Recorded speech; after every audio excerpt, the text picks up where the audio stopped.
Welcome back, everyone. Today, we're diving into a really fascinating explainer based on an incredibly profound piece of text by David Lemmer titled Shavuot 5786. We are literally going to decode a brilliant blueprint that maps out our entire spiritual reality. The author uses this highly structured, almost architectural metaphor, think of it like a government and a father, to explain exactly how we interact with the universe, how we process our daily challenges, and ultimately how we connect with the divine. If you're someone who loves understanding massive, abstract concepts through clear visual systems and graphs, you're absolutely going to love this. The structure we're mapping out today is going to make these deep theological ideas crystal clear. Okay, so here's our quick roadmap for today to map out these ideas step by step. First, we'll look at the Father's grand vision, then move into the merit-based agency system. After that, we'll tackle system failures and lost belief, followed by bypassing agencies through Tefillah, and finally, Shavuot, the ultimate gift. Let's just jump right in. Section 1. The Father's Grand Vision. So think about literally any functioning system in the world, whether it's a tight-knit family or a massive, sprawling national government. None of it works without a core, unified vision from its leader, right? Well, the text argues that the spiritual universe operates in the exact same way. To really grasp this blueprint, we've got to translate the author's metaphor directly into our spiritual reality. When the text talks about the government, it's actually referring to the physical world we live in. The divisions within that government, those represent the Middot, the spiritual energy systems that govern our lives. And the Father, the leader of it all, represents Hashem, the Creator. It's a perfect one-to-one mapping that takes incredibly high-level spiritual concepts and brings them down into a framework we can actually visualize. You can actually picture this like a unified circle, or a donut chart. You've got different slices for things like health, infrastructure, education, law enforcement, exactly like real-world government agencies. But notice how they all form a single, unbroken ring. That's absolutely crucial. Every single division, even though they operate completely differently, executes one core belief, bringing happiness and harmony to society. The vision of the Father is a joyous world, and every spiritual agency is simply a different channel designed to deliver that ultimate goodness into reality. Moving on to Section 2, the Merit-Based Agency System. Now, how this maps onto our daily physical lives is just fascinating. Think about it. When you need something in this world, say a cure for an illness, or even just healing for a broken heart, you go to an agency. But you don't just waltz in and get whatever you want, do you? No way! Anyone who's ever dealt with the DMV or health insurance networks knows this all too well. The agency has to examine your case for legitimacy. It demands documentation.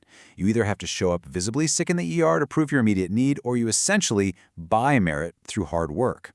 The entire system is strictly, rigidly transactional. As the text explicitly puts it, the agency will provide what is needed based on the merit you provide. And, while this system is completely necessary to keep the physical world turning, relying on it entirely is a massive trap. If we only interact with the universe through these transactions, we get stuck. We get chained to this endless, ego-driven cycle of constantly trying to prove our worth to intermediaries. Which brings us to Section 3, System Failures and Lost Belief. So the author defines the systemic breakdown as Galus, or exile, which is essentially a state of deep, deep disconnection. See, when we get bogged down in the daily grind of the agency system, we end up reducing true spiritual merit to just sweat and money. We start telling ourselves, if I just sweat a little more, work a little harder, all my problems will vanish. But by confusing hard financial work with true spiritual merit, we totally open the door to corruption and emptiness. And what happens when the agencies fail to deliver perfectly? People lose belief in the greater vision altogether. They feel abandoned. They start focusing only on momentary, fleeting pleasures, and the entire system just frays at the edges. To fix this, the author literally maps out the exact psychological pathway to reprogram ourselves back to that true vision. It's a 5-step flow. It starts with Step 1, a deep need. In Step 2, a higher vision is introduced to address that need. But here is the bottleneck, Step 3. The heart must be convinced. And the heart is stubborn, right? It remembers old, satisfying pleasures. So this requires Step 4, where the mind steps in to mediate and help understand the heart. Only when all these components are perfectly aligned do we trigger Step 5, pure action. I mean, this happens in milliseconds in real life, but mapping it out visually like this shows exactly how deeply we have to internalize the Father's belief to actually change our behavior down here on Earth.